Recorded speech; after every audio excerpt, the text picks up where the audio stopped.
Hi hello ನಮಸ್ಕಾರ, ನಾನು ನಿಮ್ಮ ಪ್ರೀತಿಯ ಮ್ಯಾಥ್ಸ್ ಗುರು. Welcome back to my YouTube channel. ಇವತ್ತಿನ ವಿಷಯ ಏನಪ್ಪಾ ಅಂದ್ರೆ ಬಹುಪದೋಕ್ತಿಗಳು. ಬಹುಪದೋಕ್ತಿ ಅನ್ನೋ ಟಾಪಿಕ್ ಮೇಲೆ ಎಲ್ಲ GPST ಎಕ್ಸಾಮ್ಗಳಲ್ಲಿ ಆಗಬಹುದು ಅಥವಾ PSTR ಎಕ್ಸಾಮ್ಗಳಲ್ಲಿ ಕೇಳುವಂಥ ಕ್ವಶನ್ಗಳನ್ನ ಇವತ್ತು ಸಾಲ್ವ್ ಮಾಡೋಣ. ಅದಕ್ಕಿಂತ ಮೊದಲು ಬಹುಪದೋಕ್ತಿ ಅಂದ್ರೆ ಏನು, ಅಲ್ಲಿ ಬರುವಂಥ ವಿಧಗಳ ಬಗ್ಗೆ ಅಧ್ಯಯನ ಮಾಡೋಣ. ನೋಡ್ರಿ, ಫಸ್ಟ್ ಬಹುಪದೋಕ್ತಿಗಳು ಹೆಸರಾಗತ್ತೆ ಬಹು, ಪಾಲಿನಾಮಿಯಲ್ ಅಂತಾರೆ ಇಂಗ್ಲಿಷ್ದಾಗ. ಬಹುಪದೋಕ್ತಿಗಳು ಅಂದ್ರೆ ಬಹು ಅಂದ್ರೆ ಬಹಳ, ಪದೋಕ್ತಿ ಅಂದ್ರೆ ಪದಗಳು ಅಂದ್ರೆ ಎರಡು ಅಥವಾ ಎರಡಕ್ಕಿಂತ ಹೆಚ್ಚು ಪದಗಳಿದ್ವು ಅಂದ್ರೆ ಅದಕ್ಕಿಂತ ಬಹುಪದೋಕ್ತಿಗಳು ಅಂತಾರೆ. ನಾವೆಲ್ಲ ಕಲ್ತಿದ್ವಿ ಏಕಪದೋಕ್ತಿ, ದ್ವಿಪದೋಕ್ತಿ, ತ್ರಿಪದೋಕ್ತಿ. ಇವನ್ನೆಲ್ಲ ಏಕಪದೋಕ್ತಿ ಎಕ್ಸಾಂಪಲ್ ಹೇಳ್ಬೋದು ಅಂದ್ರೆ ಎಕ್ಸ್, ವೈ, ಜಡ್. ಇವ ಚರಾಕ್ಷರಗಳು. ನೀವು ನೋಡಿ ಎಕ್ಸಾಂಪಲ್ ತೋರಿ. 2x, ಎಕ್ಸ್ ನ ಸಹಗುಣಕ ಯಾವ್ದ್ರಿ 2. ಅದೇ ರೀತಿ ಎಕ್ಸ್, ವೈ, ಜಡ್ ಇದು ಒಂದು ಏಕಪದೋಕ್ತಿನ ರೀ. ಆದ್ರೆ ಎಷ್ಟು ಚರಾಕ್ಷರಗಳು ಅದಾವ್ರಿ? ಇಲ್ಲಿ 3 ಚರಾಕ್ಷರಗಳು ಅದಾವ. ಜಡ್ ನ ಸಹಗುಣಕ ಯಾವ್ದಂದ್ರ ಹೆಂಗ್ ಹೇಳ್ಬೋದ್ರಿ? ಎಕ್ಸ್ ವೈ ಒಂದು ಸಹಗುಣಕ. ಜಡ್ ನ ಸಹಗುಣಕ ಯಾವ್ದ್ರಿ? X y. ಹಂಗ ವೈ ನ ಸಹಗುಣಕ ಬರೀ ಅಂದ್ರ ಎಕ್ಸ್ ಜಡ್. ಅದೇ ರೀತಿ ಎಕ್ಸ್ ನ ಸಹಗುಣಕ ಬರೀ ಅಂದ್ರ ವೈ ಜಡ್. ಇವೆಲ್ಲ ಏಕಪದೋಕ್ತಿಗಳು. ಅದೇ ರೀತಿಯಾಗಿ ದ್ವಿಪದೋಕ್ತಿಗಳಿಗೆ ಉದಾಹರಣೆಗಳು ಯಾವಪ್ಪ ಅಂದ್ರ ನೋಡ್ರಿ, 2x + 2. ಇಲ್ಲಿ ನೋಡ್ರಿ, ಇದೊಂದು ಪದ, ಇದೊಂದು ಪದ. ಈ ಪದವನ್ನು ಡಿವೈಡ್ ಮಾಡುವಂತ ಯಾವ್ದ್ರಿ? ಪ್ಲಸ್ ಅಂದ್ರೆ ಸಪರೇಟ್ ಮಾಡ್ತೈತ್ರಿ. ಇದಕ್ಕ 2 ಪದ, ಇದೊಂದು ಪದ, ಇದೊಂದು ಪದ. ನೋಡ್ರಿ, ಇದು 2 ಅನ್ನೋದು ಸ್ಥಿರಾಂಕ ರೀ, ಸ್ಥಿರಾಂಕ ಅಂತಾರೆ. ಎಕ್ಸ್ ಅನ್ನೋದು ಚರಾಕ್ಷರ, ಚರಾಕ್ಷರ. ನೆಕ್ಸ್ಟ್ ಅದೇ ರೀತಿ 2 ಅನ್ನೋದು ಎಕ್ಸ್ ನ ಸಹಗುಣಕ. ಏನಂತಾರೆ? ಸಹಗುಣಕ. ಅದೇ ರೀತಿಯಾಗಿ ತ್ರಿಪದದ ಉದಾಹರಣೆ ಬರಿ ಅಂದ್ರ ನೋಡಿ, ಎಕ್ಸ್ ಪ್ಲಸ್ ವೈ ಪ್ಲಸ್ 2. ಇದು ಒಂದು ತ್ರಿಪದ. 1ನೇ ಪದ, 2ನೇ ಪದ, 3ನೇ ಪದ. ಅದೇ ರೀತಿ 2x ಸ್ಕ್ವೇರ್ 4x ಇದು ಒಂದು ತ್ರಿಪದ. ಇಲ್ಲಿ ನೋಡ್ರಿ, ಎಕ್ಸ್ ಸ್ಕ್ವೇರ್ ನ ಸಹಗುಣಕ 2 ಐತ್ರಿ, ಎಕ್ಸ್ ನ ಸಹಗುಣಕ 4 ಐತ್ರಿ. ಅದು ಸ್ಥಿರಾಂಕ ಯಾವ್ದೈತ್ರಿ? 3 ಆಗೈತ್ರಿ. ಇವೆಲ್ಲ ಏಕಪದ, ದ್ವಿಪದ, ತ್ರಿಪದ. ಅಂದ್ರೆ ತ್ರಿಪದ ಅಂದ್ರೆ 3ಕ್ಕಿಂತ ಹೆಚ್ಚಿದ್ವು ಅಂದ್ರೆ ಅವೆಲ್ಲ ಏನನ್ಬೋದು ನಾವು? ಬಹುಪದೋಕ್ತಿಗಳು. ಅಥವಾ 2 ಅಥವಾ 2ಕ್ಕಿಂತ ಹೆಚ್ಚಿರುವ ಪದಗಳಿಗೆ ಏನನ್ಬೋದು ನಾವು? ಬಹುಪದೋಕ್ತಿಗಳು ಅನ್ಬೋದು. ಅದೇ ರೀತಿ ಬಹುಪದೋಕ್ತಿಗಳಲ್ಲಿ ಡಿಗ್ರಿ ಆಧಾರದ ಮೇಲೆ 3 ವಿಧಗಳು ಬರ್ತಾವ. ಯಾವಪ್ಪ ಅಂದ್ರೆ ರೇಖಾತ್ಮಕ ಬಹುಪದೋಕ್ತಿ, ವರ್ಗಾತ್ಮಕ ಬಹುಪದೋಕ್ತಿ, ಅದೇ ರೀತಿ ಘನಾತ್ಮಕ ಬಹುಪದೋಕ್ತಿ. ಹಂಗಾದ್ರ ಮೊದಲಿಗೆ ರೇಖಾತ್ಮಕ ಬಹುಪದೋಕ್ತಿ ಆದರ್ಶ ರೂಪ ನೋಡ್ರಿ. ರೇಖಾತ್ಮಕ ಬಹುಪದೋಕ್ತಿ ಆದರ್ಶ ರೂಪ ನೋಡ್ರಿ, ax + b. ನಾವು ಯಾವಾಗಲೂ ಬಹುಪದೋಕ್ತಿ ಯಾವ ಸಂಖ್ಯೆಯಿಂದ ಗುರುತಿಸ್ತೀವಿ ಅಂದ್ರೆ p of x ಅಥವಾ ಪಾಲಿನಾಮಿಯಲ್ ಇನ್ x ಅನ್ನಂಗ್ರಿ. ರೇಖಾತ್ಮಕ ಬಹುಪದೋಕ್ತಿ ಆದರ್ಶ ರೂಪ ax + b. ಹಂಗಾದ್ರೆ ಇಲ್ಲಿ ನೋಡ್ರಿ, a ≠ 0 ಏನಾಗಿರ್ಬೇಕ್ರಿ? a = 0 ಆಗಿರಬಾರ್ದು. ಹಂಗಾದ್ರೆ ನೆಕ್ಸ್ಟ್ ಇದ್ರ ಡಿಗ್ರಿ ಎಷ್ಟಾಗಿರುತ್ತೆ ಕೇಳ್ತಾರೆ. ಡಿಗ್ರಿ ಯಾವುದೇ ಒಂದು ರೇಖಾತ್ಮಕ ಬಹುಪದೋಕ್ತಿಯ ಡಿಗ್ರಿ ಯಾವಾಗಲೂ ಏನಾಗಿರುತ್ತೆ? 1 ಆಗಿರುತ್ತೆ. ಏನಾಗಿರುತ್ತೆ? 1 ಆಗಿರುತ್ತೆ. ಅದೇ ರೀತಿ ಇದ್ರ ಶೂನ್ಯತೆಗಳ್ರಿ, ಶೂನ್ಯತೆನೂ 1 ಆಗಿರುತ್ತೆ. ಅಂದ್ರೆ ಅದ್ರ ಬೆಲೆ ಹಾಕಿದಾಗ ಅದು 0 ಬರ್ತೈತೆ. ಯಾವ ಬೆಲೆ ಹಾಕಿ ಯಾವ್ದಾರ ಒಂದು ಬೆಲೆ ಹಾಕಿದ್ರೆ ಈ ವರ್ಗ ಸಮಯ ಇದರ ಯಾವ್ದಾರ ಒಂದು ಬಹುಪದೋಕ್ತಿ ಒಳಗ ಒಂದು ರೇಖಾತ್ಮಕ ಬಹುಪದೋಕ್ತಿ ಒಳಗ ಅದ್ರ ವ್ಯಾಲ್ಯೂ 0 ಆಗ್ಬೇಕಾದ್ರೆ ಯಾವ ಬೆಲೆ ಹಾಕ್ತಿರೋ ಅದಕ್ಕೆ ಶೂನ್ಯತೆ ಅಂತಾರೆ. ಹಂಗಾದ್ರೆ ಅದ್ರ ಶೂನ್ಯತೆ ಎಷ್ಟು ಬರ್ತಾವು? 1 ಬರ್ತೈತಿ. ಅದೇ ರೀತಿಯಾಗಿ ಇನ್ನೊಂದು ಬಹುಪದೋಕ್ತಿ ವರ್ಗಾತ್ಮಕ ಬಹುಪದೋಕ್ತಿ. ವರ್ಗ ಒಳಗ ಹೆಸರೈತಿ, ವರ್ಗ ಅಂದ್ರೆ 2. ಹಂಗಾದ್ರೆ ಅದ್ರ ಏನಿರ್ತೈತ್ರಿ? ಆದರ್ಶ ರೂಪ ax² + bx + c ಈ ರೂಪದಾಗ ಇರುತ್ತೆ. ಯಾವ್ದ್ರಿ? ವರ್ಗಾತ್ಮಕ ಬಹುಪದೋಕ್ತಿ. ಅದೇ ರೀತಿ ಅದರದ ಡಿಗ್ರಿ ಅಷ್ಟು, ಅದು ಹಿಂಗರಿ. a ≠ ಮೊದಲೇ ಪದ ಯಾವಾಗಲೂ = 0 ಆಗಿರಬಾರ್ದು. 0 ಆತಂದ್ರೆ ಅದು ಬಹುಪದೋಕ್ತಿ, ವರ್ಗ ಬಹುಪದೋಕ್ತಿ ಆಗಂಗಿಲ್ರಿ. ಹಂಗಾದ್ರೆ ಡಿಗ್ರಿ ಇದ್ರದ್ದು ಎಷ್ಟಾಗೈತ್ರಿ? ವರ್ಗ ಬಹುಪದೋಕ್ತಿ ಡಿಗ್ರಿ ಎಷ್ಟಾಗೈತಿ ಅಂದ್ರೆ 2 ಆಗೈತಿ. ಅದೇ ರೀತಿಯಾಗಿ ಅದರ ಶೂನ್ಯತೆಗಳು ಎಷ್ಟು ಬರ್ತಾವ್ರಿ? 2 ಬರ್ತಾವ. ಅದೇ ರೀತಿ ಇನ್ನೊಂದು ಘನಾತ್ಮಕ ಬಹುಪದೋಕ್ತಿ. ಘನಾತ್ಮಕ ಹೆಸರು ಐತಿ, ಘನ ಅಂದ್ರೆ 3. ಹಂಗಾದ್ರೆ ಇದ್ರದ್ದು ಯಾವ ರೀತಿ ಬರುತ್ತೆ ಅಂದ್ರೆ ಮಹತ್ತಮ ಘಾತ ಎಷ್ಟು ಬರುತ್ತೆ ಅಂದ್ರೆ 3 ಬರುತ್ತೆ. ಹಂಗಾದ್ರೆ ನೋಡ್ರಿ, ax³ plus b x square plus c x plus d ಇದೇನ್ರಿ ಘನ ಬಹುಪದೋಕ್ತಿಯ ಆದರ್ಶ ರೂಪ. ಹಂಗಾದ್ರೆ ಇದು ಏನಿರುತ್ತೆ ಎ ನಾಟ್ ಈಕ್ವಲ್ ಟು 0 ಆಗಿರ್ತೈತಿ ರೀ. ಅದೇ ರೀತಿ ಇದ್ರದ್ದು ಎಷ್ಟಾಗಿರ್ತೈತಪ್ಪ ಅಂದ್ರೆ ಡಿಗ್ರಿ ಎಷ್ಟಾಗಿರುತ್ತೆ ಅಂದ್ರೆ 3 ಆಗಿರ್ತೈತಿ. ಅಂದ್ರೆ ಅದ್ರ ಮಹತ್ತಮ ಘಾತ 3 ಐತ್ರಿ. ಇಲ್ಲಿ ನೋಡ್ರಿ 2 ಐತಿ, 2 ಡಿಗ್ರಿ ಐತ್ರಿ.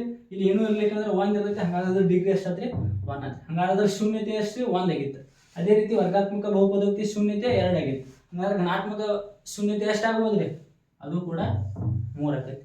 ಇವು ಏನ್ ಹೇಳ್ರಿ ಅದರ ಮಹತ್ತಮ ಘಾತ ಸೂಚಿ ಮೇಲೆ ಅಥವಾ ಡಿಗ್ರಿ ಮೇಲೆ 3 ವಿಧಗಳು: ರೇಖಾತ್ಮಕ ಬಹುಪದೋಕ್ತಿ, ವರ್ಗಾತ್ಮಕ ಬಹುಪದೋಕ್ತಿ, ಅದೇ ರೀತಿಯಾಗಿ ಘನಾತ್ಮಕ ಬಹುಪದೋಕ್ತಿ. ಅದೇ ರೀತಿಯಾಗಿ ಇಲ್ಲಿ ಒಂದಿಷ್ಟು ಗ್ರಾಫ್ಗಳನ್ನು ಕೊಟ್ಟಾರ, ಅದರ ಶೂನ್ಯತೆಗಳನ್ನ ಕಂಡುಹಿಡಿದಿರುತ್ತೆ. ಈ ರೀತಿಯಾದ ಕ್ವಶನ್ಗಳನ್ನ ನಮ್ಮ ಕಾಂಪಿಟೇಟಿವ್ ಎಕ್ಸಾಮ್ಗಳಲ್ಲಿ ಅಥವಾ ಎಲ್ಲ ಎಕ್ಸಾಮ್ಗಳಲ್ಲಿ ಕೇಳ್ತಿರ್ತಾರೆ. ಇದರ ಶೂನ್ಯತೆಯನ್ನು ಕಂಡುಹಿಡಿಯಿರಿ. ಅದೇ ರೀತಿಯಾಗಿ ಅದರ ಬಹುಪದೋಕ್ತಿ ಯಾವುದು, ಆ ರೀತಿಯಾಗಿ ಕ್ವಶನ್ಗಳನ್ನ ಕೇಳ್ತಿರ್ತಾರೆ. ಹಾಗಾದ್ರೆ ನೋಡ್ರಿ ಏನ್ ಮಾಡಬೇಕು, ಕೊಟ್ಟಂತ ಗ್ರಾಫ್ ಏನೈತ್ರಿ ಎಕ್ಸ್ ಆಕ್ಸಿಸ್ ವೈ ಆಕ್ಸಿಸ್ ಒಂದು ಗ್ರಾಫ್ ಕೊಟ್ಟಾರಿ. ಇಲ್ಲಿ ಶೂನ್ಯತೆಯನ್ನು ಕಂಡುಹಿಡಿತಾ ಹೇಳ್ತಾರೆ. ಈ ಶೂನ್ಯತೆ ಕಂಡಿದ್ರೆ ಎಕ್ಸ್ ಅಕ್ಷಕ್ಕೆ ಎಷ್ಟು ಸಲ ಟಚ್ ಆಗಿರೋದಿಲ್ಲ ಅದೇ ಶೂನ್ಯತೆ ಆಗಿರ್ತೈತಿ. ಇಲ್ಲಿ ಏನಿರುತ್ತೆ ಎಕ್ಸ್ ಅಕ್ಷಕ್ಕೆ ಆ ಗ್ರಾಫ್ ಎಷ್ಟು ಸಲ ಟಚ್ ಆಗಿರೋದಿಲ್ಲ ಅದೇ ಶೂನ್ಯತೆ ಆಗಿರುತ್ತೆ. ಹಂಗಾಗಿ ನೋಡ್ರಿ ಎಷ್ಟು ಸಲ ಟಚ್ ಆಗೈತಿ. ವೈ ಆಕ್ಸಿಸ್ ನೋಡಿಲ್ರಿ, ಬರೀ ಎಕ್ಸ್ ಆಕ್ಸಿಸ್ ನೋಡ್ರಿ. ಇದು ಎಕ್ಸ್ ಆಕ್ಸಿಸ್ ಇಲ್ಲೊಂದು ಸಲ ಟಚ್ ಆಗೈತಿ, ಇದೊಂದು ಸಲ ಟಚ್. ಹಂಗಾದ್ರೆ ಇದರ ಶೂನ್ಯತೆ ಎಷ್ಟಾಗೈತ್ರಿ 2 ಆಗೈತಿ. ಹಂಗಾದ್ರೆ 2 ಶೂನ್ಯತೆ ಬಂದಿತ್ತಂದ್ರೆ ಯಾವ ಬಹುಪದೋಕ್ತಿ ಆಗೈತದ ವರ್ಗಾತ್ಮಕ ಬಹುಪದೋಕ್ತಿ ಆಗೈತಿ. ಇದು ಯಾವ್ದ್ರಿ ವರ್ಗಾತ್ಮಕ ಬಹುಪದೋಕ್ತಿ, ವರ್ಗಾತ್ಮಕ ಬಹುಪದೋಕ್ತಿ. ಅದೇ ರೀತಿಯಾಗಿ ಅದರ ಶೂನ್ಯತೆಗಳು ಎಷ್ಟು ಬರ್ಬೋದ್ರಿ 2 ಶೂನ್ಯತೆಗಳು ಬರ್ತಾವ. ಇದೊಂದು ಶೂನ್ಯತೆ, ಇದೊಂದು ಶೂನ್ಯತೆ. ಹಂಗಾದ್ರೆ ನೆಕ್ಸ್ಟ್ ಗ್ರಾಫಿಗೆ ಹೋಗೋಣ. ಅದೇ ರೀತಿ ನೋಡ್ರಿ ಈ ಗ್ರಾಫದಲ್ಲಿ ಎಷ್ಟು ಶೂನ್ಯತೆಗಳನ್ನು ಹೊಂದ್ಯಾವು ನೋಡ್ಬೇಕು. ಏನಿಲ್ಲ ಮೊದಲು ಎಕ್ಸ್ ಅಕ್ಷವನ್ನು ನೋಡ್ರಿ ಸರಿಯಾಗಿ, ಅಲ್ಲಿ ಯಾವ ಬಿಂದು ಕೂಡಿತ್ಲೆ ಅದೇನಾಗಿರ್ತೈತಿ ಶೂನ್ಯತೆಗಳು. ಹಂಗಾದ್ರೆ ನೋಡ್ರಿ 1 2 3. ಹಂಗಾದ್ರೆ ಇದರ ಶೂನ್ಯತೆ ಎಷ್ಟ್ರಿ 3. ಹಂಗಾದ್ರೆ ಇದರ ಶೂನ್ಯತೆ ಎಷ್ಟ್ರಿ 3. ಅದೇ ರೀತಿಯಾಗಿ 3 ಶೂನ್ಯ ಆಗಿತ್ತಂದ್ರ ಅದು ಯಾವ ಬಹುಪದೋಕ್ತಿ ಆಗಿರ್ತೈತ್ರಿ, ಅದು ಘನ ಬಹುಪದೋಕ್ತಿ ಅಥವಾ ಘನಾತ್ಮಕ ಬಹುಪದೋಕ್ತಿ ಆಗಿರ್ತೈತಿ. ಹಂಗಾದ್ರೆ ಘನಾತ್ಮಕ ಬಹುಪದೋಕ್ತಿ ಅಂದ್ರೆ ಅಲ್ಲಿ ಎಷ್ಟು ಶೂನ್ಯತೆಗಳು ಬರ್ಬೋದ್ರಿ 3 ಶೂನ್ಯತೆಗಳು ಬರ್ತಾವ.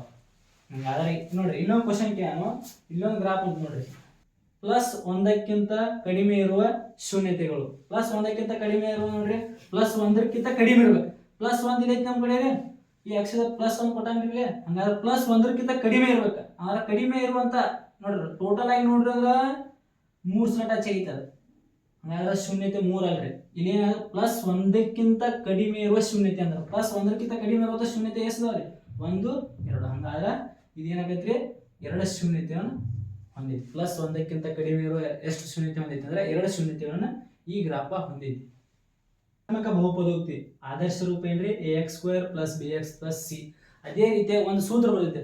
ಯಾವ ರೀತಿ ವರ್ಗ ಬಹುಪದೋಕ್ತಿಯನ್ನು ಬರೀತಾರೋ ನೋಡ್ರಿ, ಏನಂದ್ರ x² - α + β × x + α × β. ಏನ್ರಿ ಅಲ್ಫಾ ಮತ್ತು ಬೀಟಾ ಅನ್ನತಾರೇನ? ಏನಿಲ್ಲ, ಅಲ್ಫಾ ಮತ್ತು ಬೀಟಾಗಳ ಅಲ್ಫಾ ಪ್ಲಸ್ ಬೀಟಾ ಅಂದ್ರೆ ಶೂನ್ಯತೆಗಳ ಮೊತ್ತ ಅನ್ನಂಗ್ರಿ. ಇದೇನ್ ಹೇಳ್ರಿ ಅಲ್ಫಾ ಪ್ಲಸ್ ಬೀಟಾ ಅಂದ್ರೆ ಶೂನ್ಯತೆಗಳ ಮೊತ್ತ. ಶೂನ್ಯತೆಗಳ ಮೊತ್ತ ಅಂದ್ರೆ ಏನ್ರಿ ಅಲ್ಫಾ ಪ್ಲಸ್ ಬೀಟಾ. ಇದ್ರ ಫಾರ್ಮುಲಾ ಏನಪ್ಪಾ ಅಂದ್ರೆ ಶೂನ್ಯತೆಗಳ ಮೊತ್ತ ಅಲ್ಫಾ ಪ್ಲಸ್ ಬೀಟಾ = -b/a.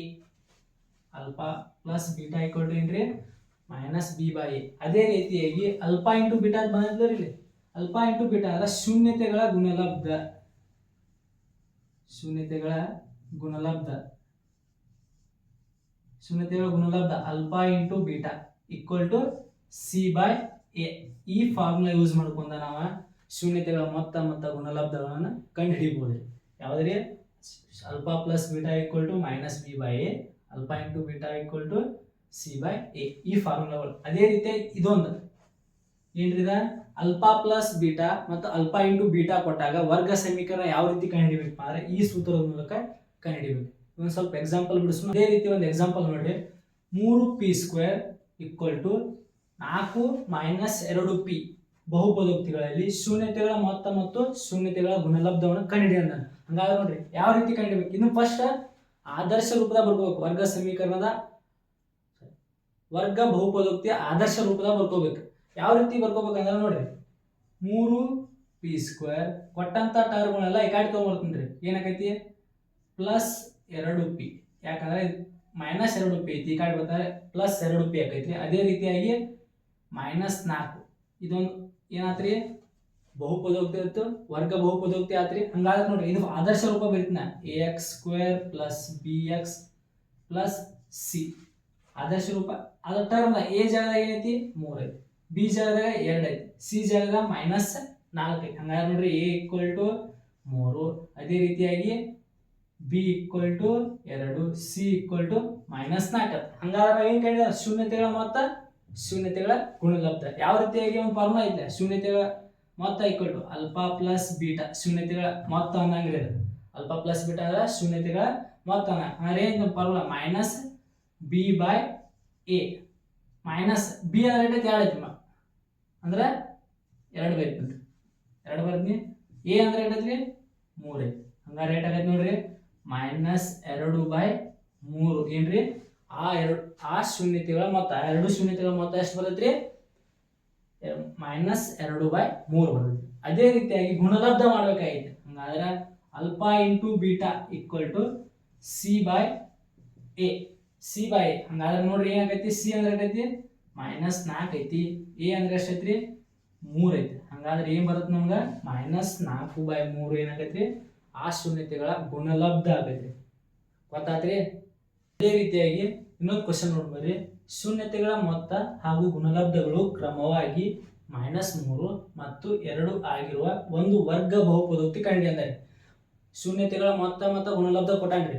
ಶೂನ್ಯತೆಗಳ ಮೊತ್ತ ಎಷ್ಟಾಗೈತ್ರಿ -3 ಐತಿ, ಗುಣಲಬ್ಧ ಎಷ್ಟಾಗೈತಿ 2 ಐತಿ. ಹಂಗಾದ್ರೆ ನಾವು ವರ್ಗ ಬಹುಪದೋಕ್ತಿನ ಕಂಡುಹಿಡಿಬೇಕಾಗಿತ್ತು. ಹಂಗಾದ್ರೆ ನೋಡ್ರಿ ನಮ್ಗೆ ಕೊಟ್ಟಂತದ್ದು ಬರೀ ಫಸ್ಟ್ ಆಲ್ಫಾ ಪ್ಲಸ್ ಬೀಟಾ ಅಂದ್ರೆ ಶೂನ್ಯತೆಗಳ ಮೊತ್ತ ಎಷ್ಟು ಕೊಟ್ಟಾನ್ರಿ -3 ಕೊಟ್ಟಾನ. ಅದೇ ರೀತಿಯಾಗಿ ಆಲ್ಫಾ ಇಂಟು ಬೀಟಾ ಎಷ್ಟು ಕೊಟ್ಟಾನ್ರಿ 2, ಶೂನ್ಯತೆಗಳ ಗುಣಲಬ್ಧ 2 ಕೊಟ್ಟಾನ. ಹಂಗಾದ್ರೆ ನಾವು ವರ್ಗ ಬಹುಪದೋಕ್ತಿ ಆದರ್ಶ ರೂಪ ಏನೈತೆ ಅಂದ್ರೆ x² - ಆಲ್ಫಾ ಪ್ಲಸ್ ಬೀಟಾ ಶೂನ್ಯತೆಗಳ ಮೊತ್ತ ಇಂಟು x ಪ್ಲಸ್ ಶೂನ್ಯತೆಗಳ ಗುಣಲಬ್ಧ ಆಗೈತೆ. ಹಂಗಾದ್ರೆ ನೋಡ್ರಿ ಕೊಟ್ಟಂತ ಟರ್ಮ್ಗಳು ಇದ್ರ ತುಂಬೋದಾ ನೋಡ್ರಿ ಏನಾಗೈತಿ x² as it is minus alpha plus beta ಶೂನ್ಯತೆಗಳ ಮೊತ್ತ ಎಷ್ಟೈತ್ರಿ -3 ಅಂದ್ರೆ -3 ಆಕೈತ್ರಿ ಇದ. Next into x. ನೆಕ್ಸ್ಟ್ ಮುಂದಿನ ಏನಾಗೈತಿ ನೋಡ್ರಿ ಆಲ್ಫಾ ಇಂಟು ಬೀಟಾ ಶೂನ್ಯತೆಗಳ ಗುಣಲಬ್ಧ ಎಷ್ಟೈತಿ 2 ಐತಿ. ಹಂಗಾದ್ರೆ ನೋಡ್ರಿ ಏನಾಗೈತಿ x² minus into minus plus 3x plus 2. ಹಂಗಾದ್ರೆ ನಮಗೆ ಬೇಕಾದಂತಹ ವರ್ಗ ಬಹುಪದೋಕ್ತಿ ಯಾವ್ದ್ರಿ x² + 3x + 2.